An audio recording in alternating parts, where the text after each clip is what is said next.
Ladies and gentlemen, welcome to another episode of eCommerce Mastery. I'm your host, Ben Gothard, and today I have a very special treat for you. We are going to talk to one of the founders of one of the biggest and most successful print-on-demand companies on the entire planet. We get to speak with the gentleman behind the teelaunch empire, the one, the only, Christopher Hamze. How you doing today, Christopher? Doing very well. I appreciate the intro. Absolutely. I appreciate everything you do. So let's jump right into it. Ladies and gentlemen, what you are going to hear today is one, Christopher's story. And then two, we're going to break down the fundamental principles of a print-on-demand business, including number one, finding a successful niche or a profitable niche. Two, understanding your product types. That's right. Whether you want to sell mugs or t-shirts or sweaters, it matters. And so we want to understand our product type at a fundamental level. And then three, we want to not get discouraged. So we don't want to run straight to Facebook ads. And there are other ways to leverage other traffic sources, including one for free that you might not be thinking of. And at the very end, we're just going to be awesome and wrap it on up after that. So without any further ado, Christopher, I would love to hear your story. Yeah, we started 7 years ago, and we were the most unsuccessful t-shirt printers you could imagine. We bought these machines with good ambitions but no business plan. And so we quickly racked up almost $1 million in debt. We're making no money and hemorrhaging more than we could borrow. And then we stumbled upon kind of Facebook ads and Teespring in the early days. It kind of like everybody, kind of like an aha moment, like, hey, you can sell t-shirts on Facebook to people and know what they want and what they like. And it took off from there. Like I was looking the other day, we started August 15th, 5 years ago. And by the end of the year, we did, I think, $3 million. When the 2 years prior, we probably did less than 150,000. So it's been really crazy. Yeah, it really has been. Then we kind of like through the years, we've really kind of ebbed and flowed with the industry because a lot of competitors in the space. Like once people figured out it's hot as it is, then it went from pretty much 5 of us in the beginning, and now there's probably 30 guys trying to do the same thing. But it's been good. It's been good. It's really like we learned a lot. We've matured a lot. Met a lot of fun people, and so yeah, we're really really anxious to see what the rest of the year and 2021 brings. Fantastic. Well, I love your perspective into this industry because you have the optics of on the other side, on the behind the scenes. You're giving people the ability to sell so you can see what lots and lots of other stores are doing successfully. And that's that's a very, very valuable perspective that you have. So that being said, let's hop into these fundamentals of building a successful print-on-demand business. Yeah. So the first one is obviously finding the right niche for you. So a lot of times people try to kind of see what they think is popular without knowing that group of people. You know, it's like, oh, I know nurses buy a lot of shirts, but you're not a nurse. You don't know a nurse. You don't have any idea what they might want. And so a lot of people they try to do what they think will be successful versus things they know about. You know, so the most successful people we've seen are guys that really understand what they're selling. Like if there's a set about pit bulls, they love eat, breathe, and sleep pit bulls. You know, and that really works for them. Or if they're selling to grandmas, because they either are a grandma or they love their grandma, or there's something that just really sparks inspiration and passion about that niche. And so we really tell people when you're starting, obviously once you get more savvy in e-commerce, you can kind of broaden it a bit, you know, but when you first start, really focus on who your customers are, what they love, and just really understand it before you just go too broad. So that makes a lot of sense, especially from the perspective of if you have no idea anything about people that you're trying to sell to, not only are you really not going to be sure what products to sell or what branding to use or messaging to use, but you might actually be pushing them away with some of your marketing materials and your brand. Exactly. Mm-hmm. And so you really, I would suggest at least, you don't want to fight against yourself. You want to get things moving in one direction and really be able to build up momentum here. So like you were saying, if you love pit bulls, sell into the pit bull niche, because you eat, sleep, and breathe this stuff, and that will come through when you're speaking to your customers, because you are your own customer, so you know how to speak that language. Yeah, come through as authentic. We're not trying to just, because there's a lot of, I think now, since there's just been a lot of bad actors in e-commerce, is people are very jaded. Like, they really want to not believe you and feel like you're not, like, it's crazy how, like, you'll be running ads and you get way more negative feedback than positive feedback. Just if people just, they want to be judgmental. They want to not believe. And so you really got to make sure you understand. And you're right too, like with this culture now going on too, you never know what's going to offend somebody. So you just really got to make sure you understand your audience, because you just never know. If you don't understand what they believe in or what's important to them, yeah, it can really cause more damage than good. So You're absolutely right. So, okay, we have a strong niche here. We figured out who we're going to be selling to, who we're going to be speaking to, who our customer base is. What's the next step? So it's understand the type of products you want to sell. So right now, like in the early days, 5 years ago, it was just t-shirts. I mean, that's all people sold. They sold really well. It was easy to sell, but the market's gotten much more complex since then. And so a lot of people kind of still want to start out with t-shirts, which is fine, but you got to give other stuff a chance. Like, I know now a lot of people have developed these specialized stores that sell one thing. Like you've seen all those guys who will draw your dog in different poses or backgrounds or whatever. 3 years ago, it was all blankets. That's all that's always blankets. And now canvas has really turned into the hot thing for that niche. And until these savvy marketers decide, hey, blankets are selling well, but let me try and sell something else, they never would have known how successful they could have been in these other niches. But then you also have to understand how to design for it, because again, each product has its own pros and cons of how you design. Is it full color?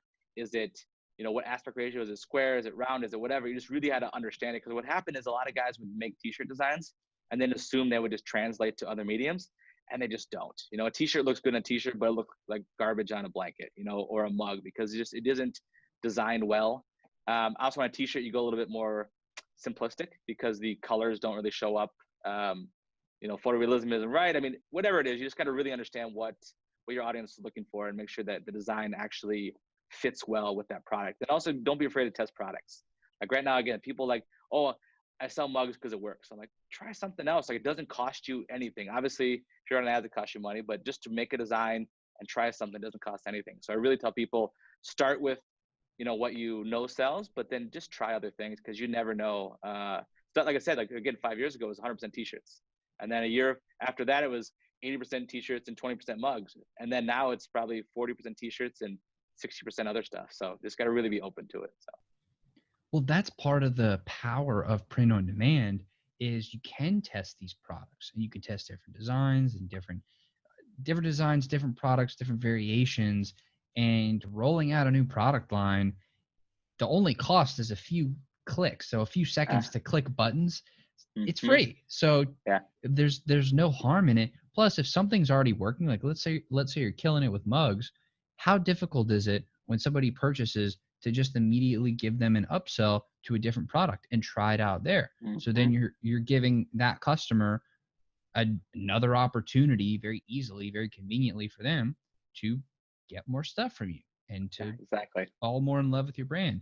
Or if you don't want to do the immediate upsell, then send them an email or retarget them with ads with a new product that builds and builds and builds on that same idea. So there's so many ways to go about it.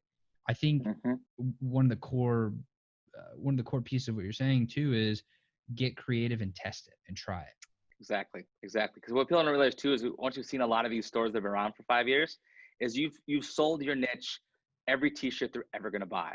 And that's why you really got to get crazy with trying other things, because again, there's only so many t-shirts they're going to buy that says I love my pit bull. But once you sell them a dog bowl, a tumbler, a blanket, like that opens up a whole nother possibility that you are kind of stopping yourself from really exploring. So. Plus, when you open up that catalog, it looks like a bigger, more established, more professional brand. That gives you credibility in and of itself. Exactly. Perfect. So we talked about finding our niche. We talked about understanding the different types of products and how to add some variation in there to really expand and grow your business. Let's talk about the third piece. biggest thing is not getting discouraged. Like I would say 99% of the time, people, they did give up too soon. You know, it's like, okay, I tried this for a month. Shopify, my trial's expired, haven't made $1, or I lost money, and I'm just going to give up. And so I think part of the problem is people go right into Facebook, which in the early days, Facebook was cheap enough and converted high enough where, you know, you could stumble into a sale. But now it's really, it's much, much harder. You know, a lot more savvy sellers, a lot more jaded buyers. And so we really tell people to explore other opportunities. You know, obviously people really kind of miss their own user base, you know, their own friends, their family. Like now there's so many things you could sell. Before it's like, okay, you know, my grandma doesn't want to buy a t-shirt from me, but there's always other things that she might want to buy from you. And people almost forget to ask the people they know. And I think right away, start with the people you know. They're going to be the most honest about, you know, the price, the quality, everything like that. You know, and then I say move into these platforms where, again, it's not free, but it's not Facebook money. You know, like Etsy. You know, Etsy costs 20 cents a listing. Just try it. Go make 10 products. It just costs you $2, and just see how Etsy reacts to it. See if people are liking it. See if they're sharing it. See if you get any sales. It's a much cheaper, faster way to test things than just throwing money at Facebook, because it's a rabbit hole where you can just, you know, because it's almost like gambling. You spend $10. Oh, I got a bunch of clicks but no sales. Okay, let's spend 10 more. And then all said and done, you have a lot of clicks, no sales. You lost $100 that you don't have, and then you give up. And so really, it's about not giving up, because I have so many stories of guys that, you know, didn't have any idea what they're doing, just tried it and stuck with it, and then now, I'm not saying they're millionaires, but they're you know, they replaced an income, they quit a job they want to have, they've survived through this pandemic better than others because they have a business that doesn't require a physical location. They don't have the ability of getting downsized or fired because they're their own boss, and it gives you a lot of options that kind of going into too quickly and getting discouraged just would definitely you know, stop those from happening. So, You know, the fact that you can put a product onto Etsy for 20 cents, like, go pick up cans on the side of the road and turn them in, recycle them for the pennies that it would take. Like, spend it if it's really that big of an issue to put it on Etsy. I mean, you might be looking at some bigger challenges that you're facing, and that's it. So 20 cents, it's pretty much free to try products on there. And if you start selling on Etsy and you see that there's demand for that product, that would be a good idea to then take it and start investing in some Facebook ads, because you know that it's already selling. There's already demand for it there. So yep, there's exactly. ways to almost leapfrog from platform to platform, and let the platforms tell you what's working, because there are tons of marketplaces out there. There are tons of places that you can put your products on, and you'll know because people will buy them.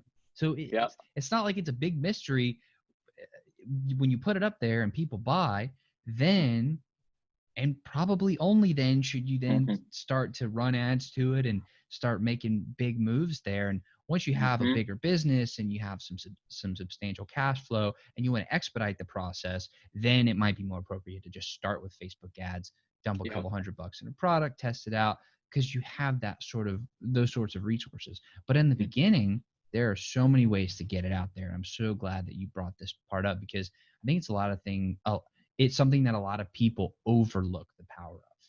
Exactly. They try to think, well, this is what people say they were successful at. And then also Etsy too has gotten a lot better in the recent years. Like I would say before we did our Etsy integration last year, it was 0% of our business. And now it's probably 20, 30% of our business, because people really, it allows them to just move faster, because you're not sitting there trying to create ads, run tests. You're saying, I'm just gonna make a good product. I want to make sure the SEO and the titles and the descriptions are good. I'm gonna throw it out there, and if it's good, it'll sell. If it's good, it'll sell. But also, you have to be good at SEO. But it's much easier to learn SEO than it is to understand Facebook's algorithm and all of that stuff. So it's definitely, I would say, a place to start, because I know so many people, like my own mother. She retired from teaching after 25 years and just dove into Etsy, and she sells, 10, 20,000 worth of stuff with no e-commerce knowledge at all, and with taught herself Photoshop, taught herself Etsy. So if she can do it, definitely anybody else can too. So. Amazing. So, Christopher, I want to thank you for coming in here and sharing your knowledge. It was a quick one today, but I think it's really powerful and impactful that we got in. we gave people the exact strategies to follow. I mean, what you have now is a blueprint for how to get started, and it's not gonna the blueprint is not going to take you all the way. You have to put in some effort, but now you don't have to reinvent the wheel.